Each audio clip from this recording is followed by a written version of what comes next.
കുവൈത്തിൽ എത്തിയ മുഖ്യമന്ത്രി പിണറായി വിജയന് വൻ വരവേൽപ്പ്. മൻസൂരിയയിലെ അൽ അറബി ഇൻഡോർ സ്റ്റേഡിയത്തിലെ സ്വീകരണത്തിൽ ആയിരങ്ങളാണ് പങ്കെടുത്തത്. 2 ദിവസത്തെ സന്ദർശനത്തിന് ശേഷം മുഖ്യമന്ത്രി UAE-യിലേക്ക് തിരിച്ചു. സലിം കോട്ടയിൽ തയ്യാറാക്കിയ റിപ്പോർട്ട് കാണാം. നമ്മളിപ്പോൾ ഉള്ളത് മൻസൂറിയ അൽ അറബി ഇൻഡോർ സ്റ്റേഡിയത്തിലാണ്. ഇവിടെയാണ് മുഖ്യമന്ത്രി പിണറായി വിജയന്റെ സ്വീകരണ യോഗം നടക്കുന്നത്. ഞങ്ങൾ മലയാളികളൊക്കെ ഭയങ്കര എക്സൈറ്റഡ് ആണ്. ഞങ്ങളിവിടെ വന്നേക്കുന്നത് ഭയങ്കര ആവശ്യത്തോടു കൂടിയാണ് ഇവിടെ ഞങ്ങൾ എല്ലാവരും കൂടിയിരിക്കുന്നത്. മുഖ്യമന്ത്രി നല്ല ആത്മാർത്ഥമായിട്ട് ഞങ്ങൾ സ്വാഗതം ചെയ്യുന്നു കുവൈറ്റിലേക്ക്. കേരള സംസ്ഥാനത്തിന്റെ വികസനങ്ങൾക്ക് നേതൃത്വം കൊടുക്കുന്ന പിണറായി വിജയൻ കുവൈറ്റിലേക്ക് വരുന്നതിന് അതിസ്വാഗതമായി സ്വാഗതം ചെയ്യുന്നു. ആയിരക്കണക്കിന് മലയാളി പ്രവാസികളാണ് മുഖ്യമന്ത്രിയെ കേൾക്കുവാൻ വേണ്ടി ഇവിടെ എത്തിയിരിക്കുന്നത്. 2 ദിവസ സന്ദർശനത്തിനായി കഴിഞ്ഞ ദിവസം പുലർച്ചെയാണ് മുഖ്യമന്ത്രി കുവൈത്തിലേക്ക് എത്തിയത്. ഈ സന്ദർശന പരിപാടിയുടെ ഭാഗമായി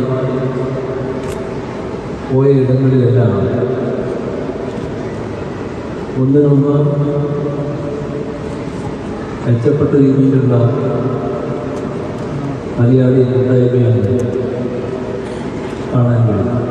മുഖ്യമന്ത്രി മറ്റ് ഗൾഫ് രാജ്യങ്ങളിൽ വന്നതിനേക്കാളും വ്യത്യസ്തമായി വലിയ ജനപങ്കാളിത്തത്തോടുകൂടി കുവൈറ്റിലെ എല്ലാ മലയാളികളും ഏറ്റെടുത്ത ഒരു വലിയ സ്വീകരണ പരിപാടിയാണ് ഇവിടെ നടന്നത്. എല്ലാ മേഖലകളിൽ നിന്നും വ്യത്യസ്തമായിട്ടുള്ള രാഷ്ട്രീയ ചിന്താഗതിക്കാരായിട്ടുള്ള ആളുകൾ ഉൾപ്പെടെ മലയാളികളുടെ ഒരു പരിചയം തന്നെയായിരുന്നു ഈ പരിപാടി വന്നിരുന്നത്. ഡയറക്റ്റ് ഫ്ലൈറ്റ് കോഴിക്കോട് കണ്ണൂരൊന്നും ഇല്ലാത്തൊരു അവസ്ഥയാണ് ഞങ്ങൾ ഫേസ് ചെയ്യുന്നത്.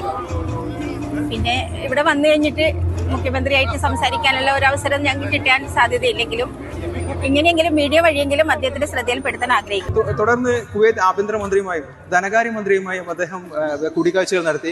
ജുമേറ ഹോട്ടലിൽ കഴിഞ്ഞ ദിവസം നടന്ന സംഘടനാ നേതാക്കളുമായും വ്യാപാര പ്രമുഖരുമായും അദ്ദേഹം കൂടിക്കാഴ്ചകൾ നടത്തിയിരുന്നു. നിരവധി പ്രവാസി സംഘങ്ങൾ മലബാറിലെ യാത്രാ ദുരിതമടക്കമുള്ള നിരവധി വിഷയങ്ങൾ മുഖ്യമന്ത്രിയുടെ ശ്രദ്ധയിൽപ്പെടുത്തിയിട്ടുണ്ട്. UDF അനുകൂല സംഘടനകൾ മുഖ്യമന്ത്രി 2 ദിവസത്തെ സന്ദർശനം വഞ്ചനാ ദിനമായാണ് ആചരിക്കുന്നത്. തെരഞ്ഞെടുപ്പ് പ്രചാരണമാണ് ഗൾഫ് പര്യടനം നടത്തുന്നതെന്നാണ് UDF സംഘടനകൾ ആരോപിക്കുന്നത്.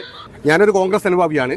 പക്ഷേ മുഖ്യമന്ത്രിൻ്റെ എല്ലാവരും ഒരു തെരഞ്ഞെടുപ്പ് ഗിമുക്കായിട്ട് തന്നെയാണ് നമ്മൾ ഇത് കാണുന്നത്.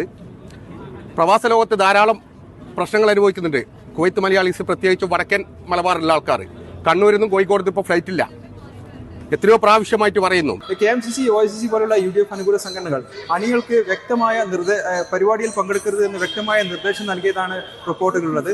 ഇന്ന് വെള്ളിയാഴ്ച രാത്രിയോടെ തന്നെ മുഖ്യമന്ത്രി UAE-യിലേക്ക് തിരിക്കും.